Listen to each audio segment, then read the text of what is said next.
Hello everyone, this is Slashot. If you were following my last summoning video, I have obtained a 5-star Hilda. I got 4 copies of Hilda in a very lucky summoning session, so I'm very happy. One thing to note though, I got a few extra copies of Warner as well. Some people are using the Essence to actually trade more shards of Warner to Hilda. So if you're interested in that strategy, what you can do is, if you already have space-time essence, you can actually trade the shards of Warner to Hilda, right? You can actually do this to speed up Hilda's star level. Now, why would you want to do this? Because maybe you don't care about Warner as much unless you run kind of a rush box, and you really want to maximize Hilda. So that would be why.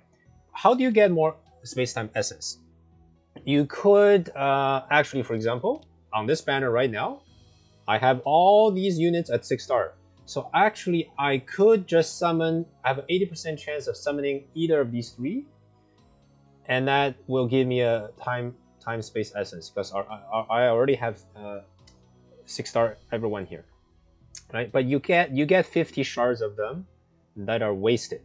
You can trade it as currency in the memory store, but the point is, if you do this, all you're trying to do is to snipe a space-time essence, right? So if you snipe one space-time essence, for example, what you could do is exchange 50 shards of Warner for 50 shards of Hilda. So because I already summoned 50 extra shards of Warner right now, I can try to fish for a space-time essence in this other banner where all my heroes are 6 stars. I'll waste that 50 shards of either of these heroes, but I'll get that space-time essence. This is one way for you to push towards higher stars of Hilda. Now, you do need to be careful that you gain 1 extra space-time essence when the selected event hero at 6 stars. So I could try to get 2 of these here, actually. Right? I could try to get 2 of these if I have, let's say, 100 shards of Warner, around, which I actually did, but I messed up a little bit. I upgraded Warner already to 4 stars, which I didn't have to because I actually don't plan to build him.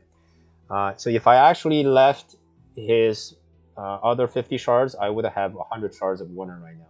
And that could allow me to try to fish for 2 time space essence here.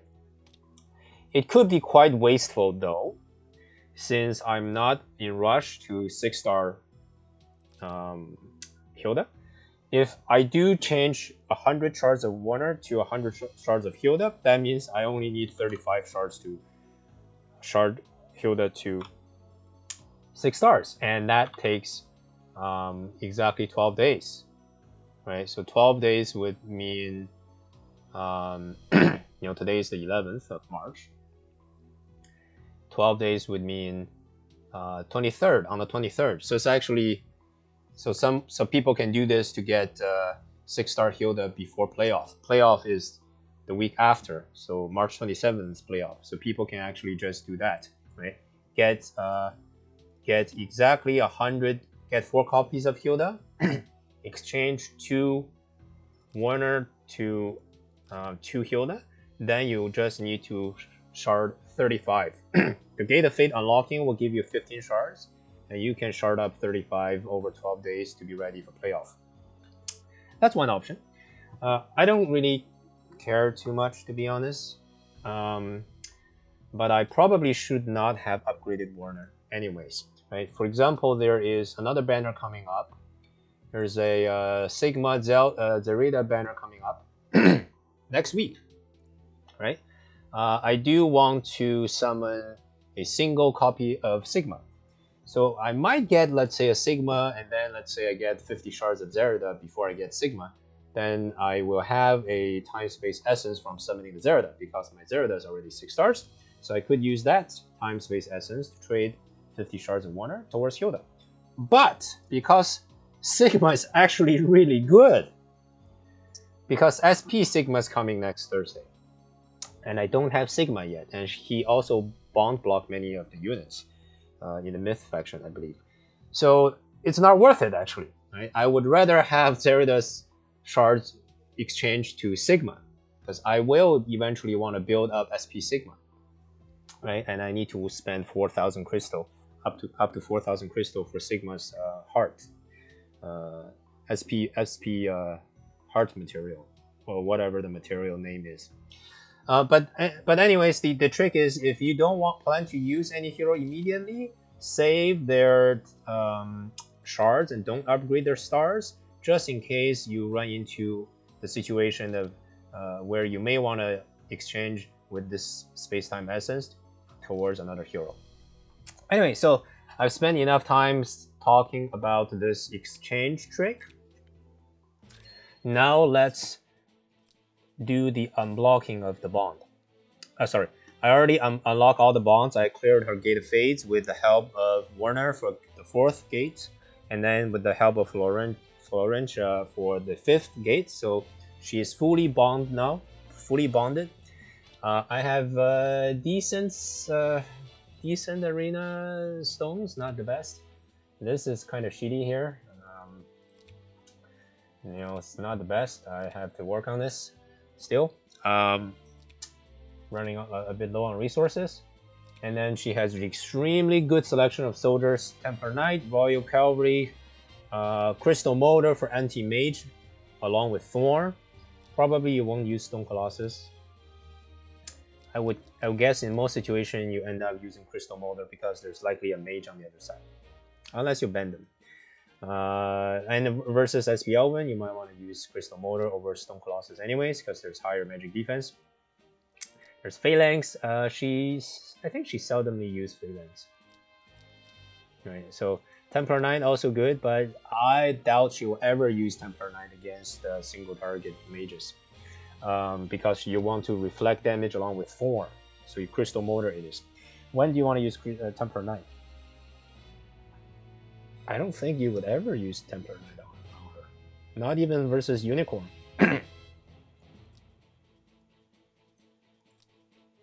Because Crystal Motor would be better. I don't know, actually. Interesting situation. I have to consult with some other pros. But she does have good selection of soldiers. Equipment. Most people use Yggdrasil. Oh, no, sorry. Most people use either Ragnarok or Throne Guardian. I don't have a second Ragnarok. The first Ragnarok is on my Landius. It is on my Landius. My one and only Ragnarok is on Landius. And my Landius actually have pretty good attack stats. A bit less HP, so I gotta work on his HP a little bit.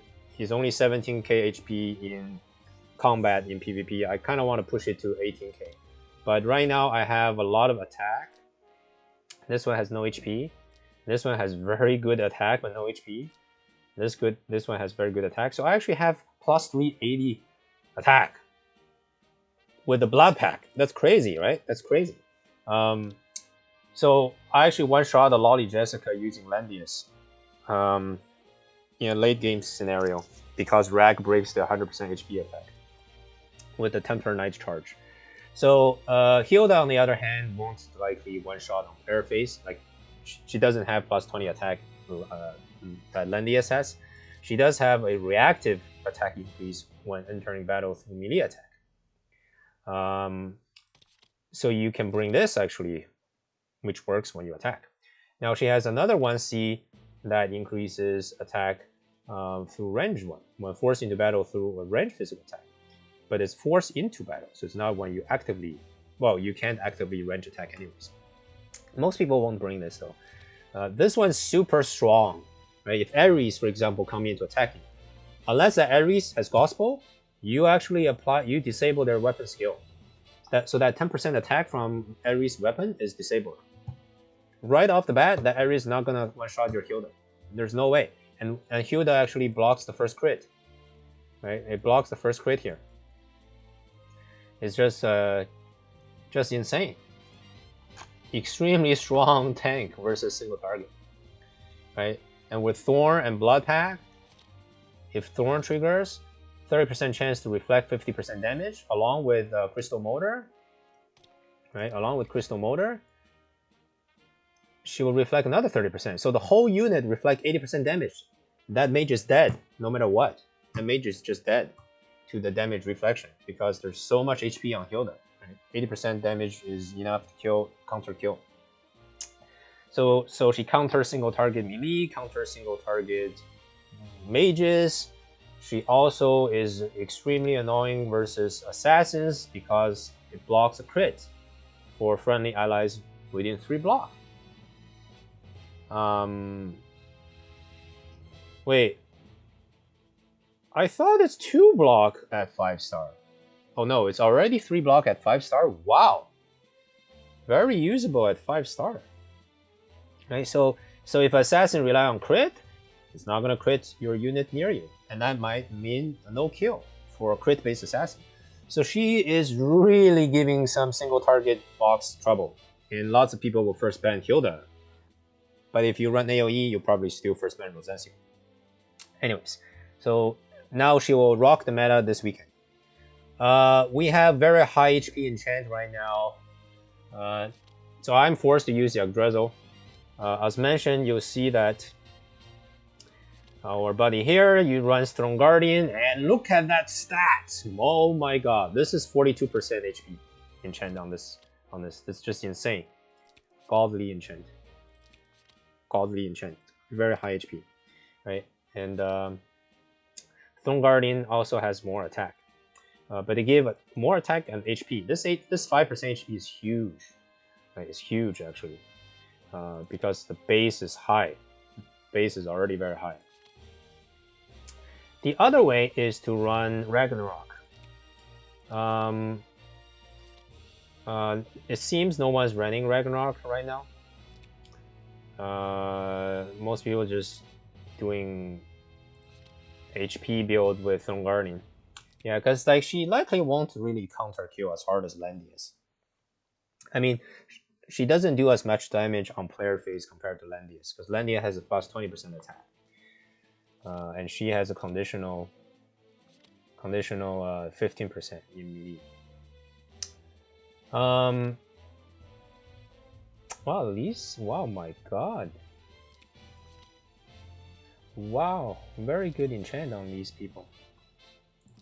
So, anyone running Rag? No one's running Rag. Interesting. But Rag is another option for sure. Yeah.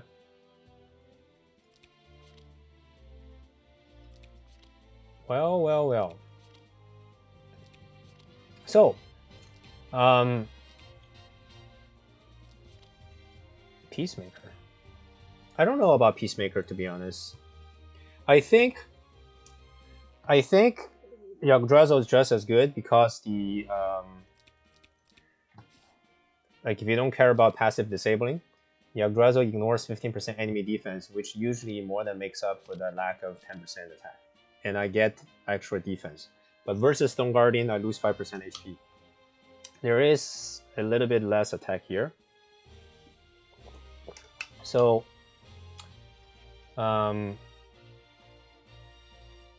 yeah, so assuming you have, let's say,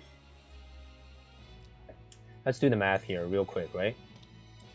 Assuming you have, let's say, 548 plus 300 attack somehow, right? With really good enchant. 10% extra attack is 84.8. So let's just say 85 extra attack. Okay, 85 divided by 0.15, right? If you were to negate 85 attack using Yggdrasil, that would mean if the enemy have at least 565 defense, you negate 85 or more defense, right? So Yggdrasil actually negates usually more defense on average than the actual attack that you gain.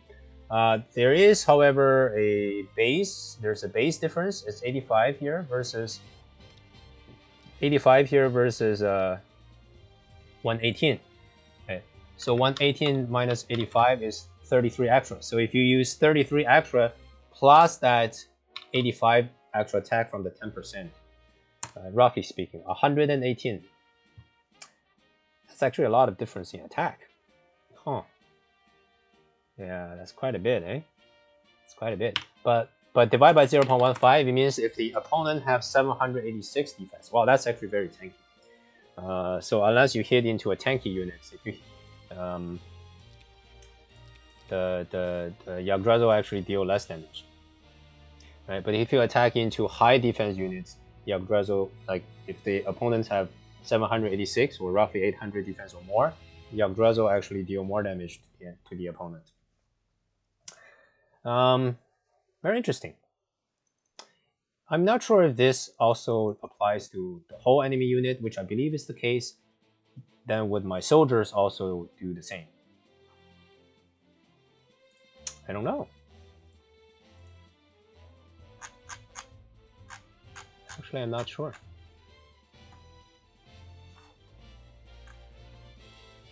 I can actually ask around.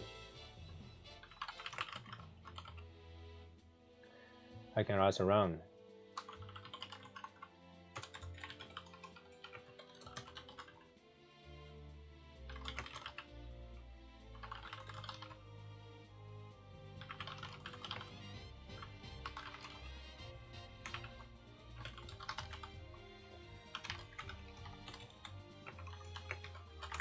Anyways, so I use the less favorable weapon choice because I don't have a second rack and I do not have Throne Guardian. I think I might have used Throne Guardian for the 5% extra HP, which is always nice.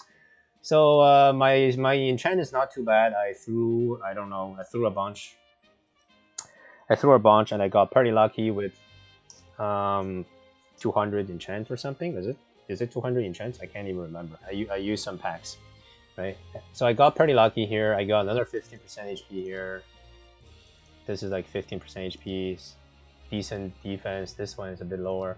I get roughly like 6% on all the stats I need, so pretty decent. Not the best, but pretty strong. Now let's go awaken her. Let's actually awaken her.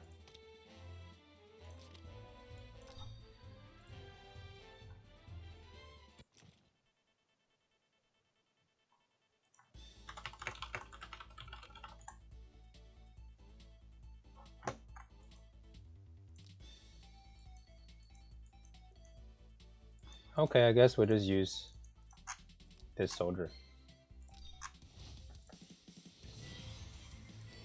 So because we're Lancer, Werner is gonna do absolutely nothing to us.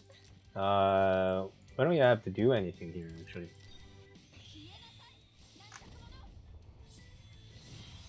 The faction buff doesn't really matter actually. Just 12% extra counter attack damage. Oh my god.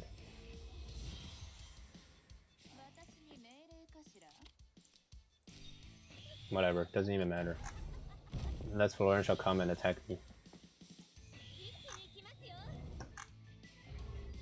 Oh wow, dispelled? Did that dispel something? Oh, whatever. Just attack. Oh, that did almost no damage. Interesting. No damage to me. We're too tanky.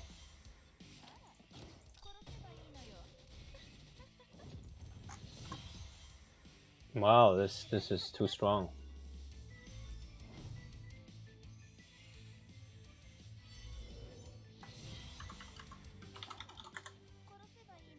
Oh my god, what the hell, man? You healed. Oh god.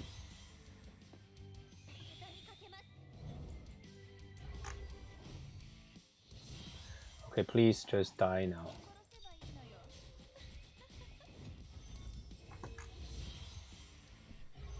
Counter kill. Thorn, yes.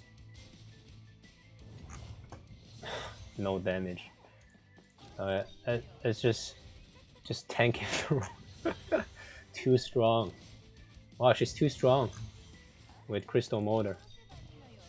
Also heals after.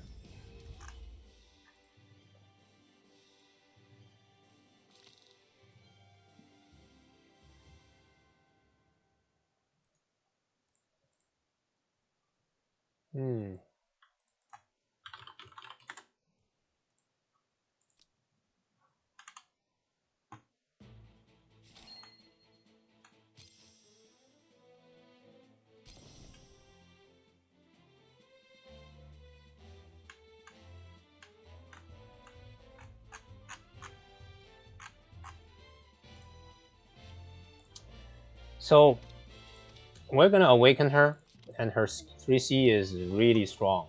It allows her to change classes. I mentioned this in the summoning video as well. And you can change to Cavalry or change to Lancer. Right now I'm in Lancer form because this buff can actually be removed. So when SP Element attack into you, and this buff is removed, you revert back to your native class. So I don't want her to be a Cavalry class. I want her in Lancer form, just in case that's dispelled against SP Element Sword Soul attack.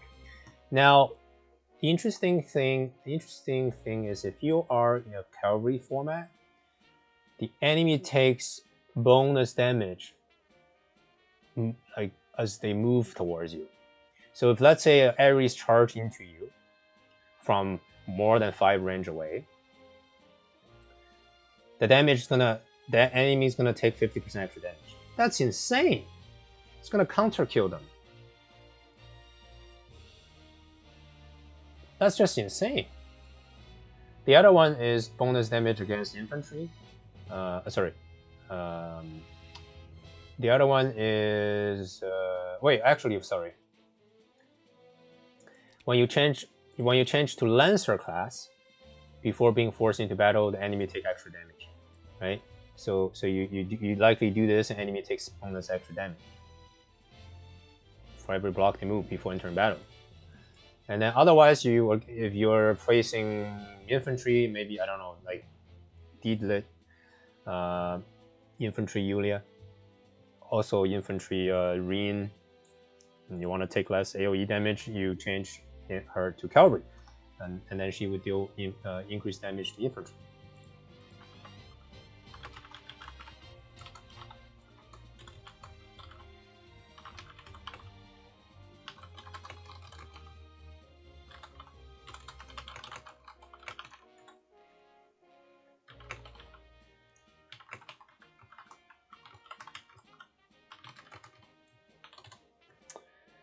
All right.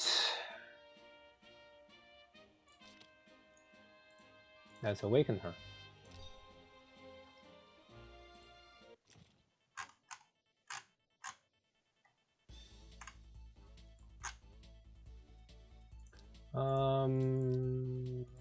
Faction buff, broken arrow. I don't need broken arrow here. And I guess I'll use the same troop. What does Ares has? Wow, lots of skill for sure.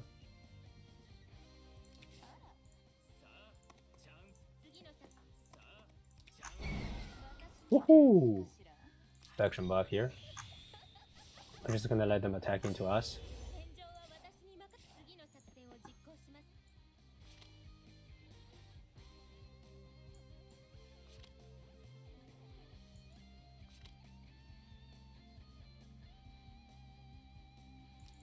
Nice. Let's do this.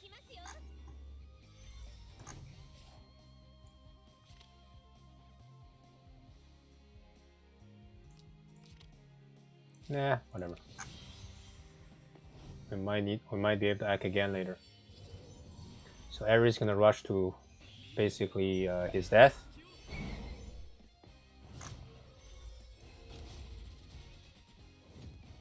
Wow, that actually hurts. So I thought Ares is gonna melee attack, but instead he range attack. Okay. Oh, I should have sprinted for the attack.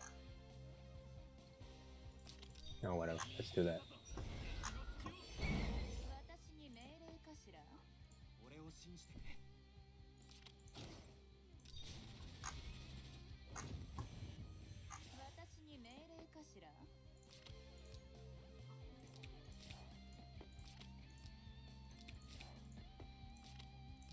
No, whatever.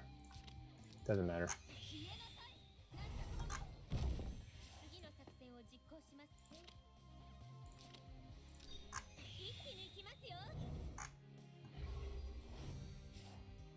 Let's heal. Battle support. That's gonna do no damage because we're Lancer.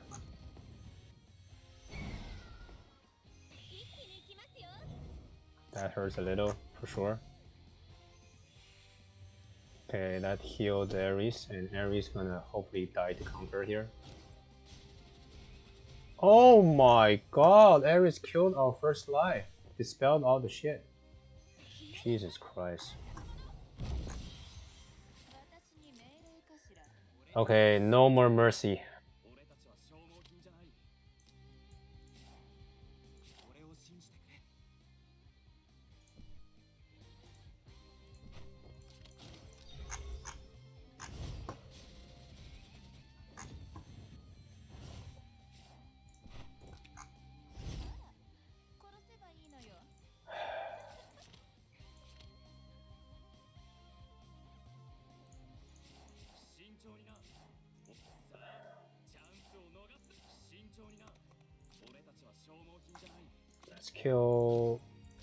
Let's kill Ares for now.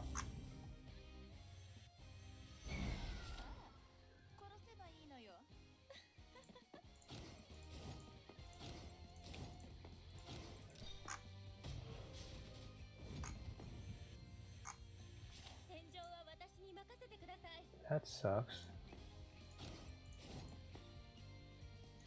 Do I have 2 range guards still? Yes, I do. First life dead. Heal our... Actually, that did nothing. Just 10% extra stats on soldiers.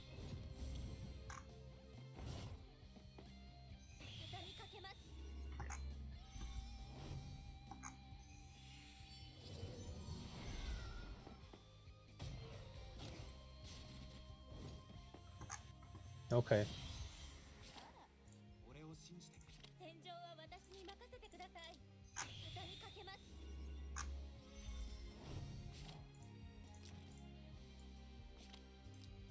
Ah, I could have... whatever, doesn't matter. 10% extra stats on soldier.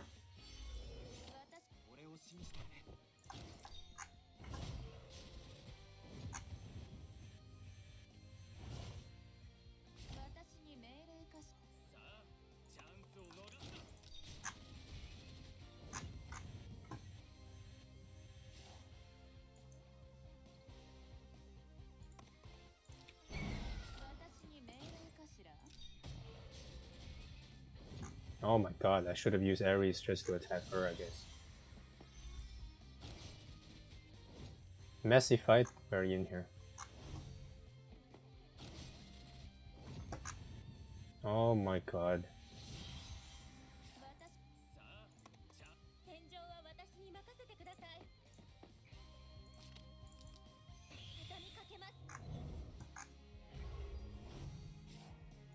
Florentia is OP, man.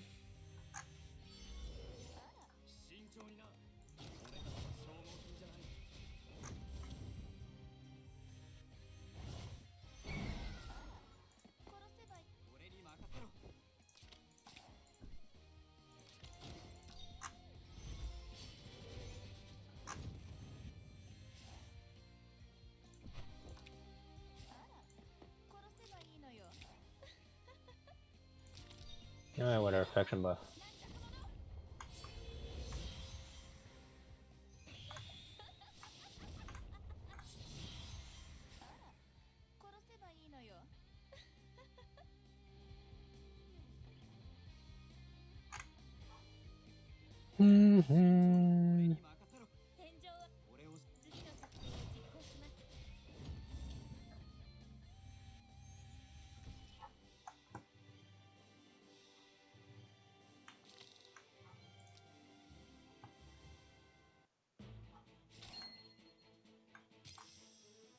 All right.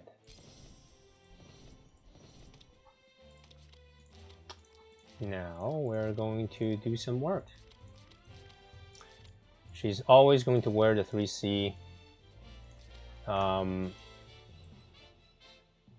And what's really amazing is that in comparison to this, 3C grants all your allies nearby cannot be displaced. That's insanely good. That's insanely good. Right, all the allies within 2 blocks cannot be displayed. This counters kind of old Landius, counters Angelina, counters Erin Rod, push, very good for Fog War, etc. This is so strong. Very strong. And it also blocks Chain Hook. So my Illusia's Chain Hook will not work against a team that has Hilda. This is also partially why I'm considering adding Hilda into my box and taking Illusia out. Feels bad that my Illusia, I work her way to 6-star and she helped me get to Langrisser rank. And now I have to take her out of the box. Well, she's still very tanky nonetheless, but Hilda's really strong faction buffer if I play Lolly, Jessica, and Mario. She will always bring faction buff. The last one is either Broken Spear or Ram. Ram is actually good if you play Fog War and you push enemy into Fog.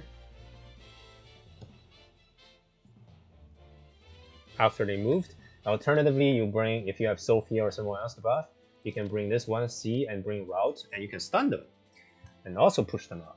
So a few things that are good. This, you can also disable enemy tank with this, and then they have to waste a turn healing. If you want to just purely tanking, this is solid. All right, this also works when you're attacking. My attack is very low though, so these two have more stats than me because they're 6 stars. All right, that's fantastic. I'm happy with the outcome here. She has the most HP out of all my units so far.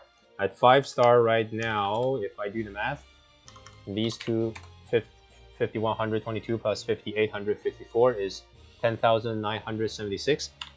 And she has, I don't have Throne Guardian, so no 5% extra HP here, but I have 5% here, 10% here, that's 15. Another 15, so that's 30. In Apex, you also get 40% more HP. So I can multiply that 10,976 by 1.7.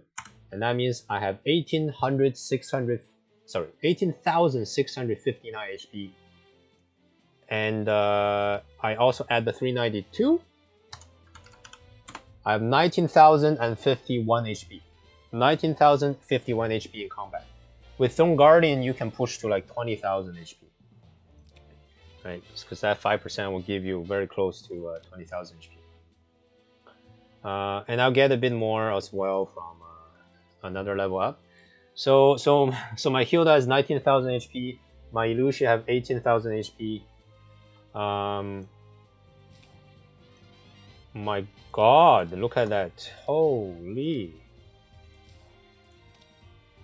Wow, look at that power rating.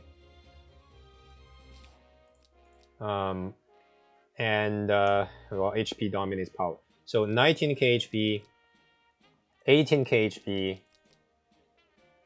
17k HP, 17 HP, 17,000 HP, 16,000 HP, 15,000 HP. That's all my tanks. I would take Illusia out. My Landius might need a little bit more HP, I feel. Yeah, I feel like he needs a little bit more HP. That HP is really low there. Alright, thanks for watching. I wish you all the best of luck. /out out.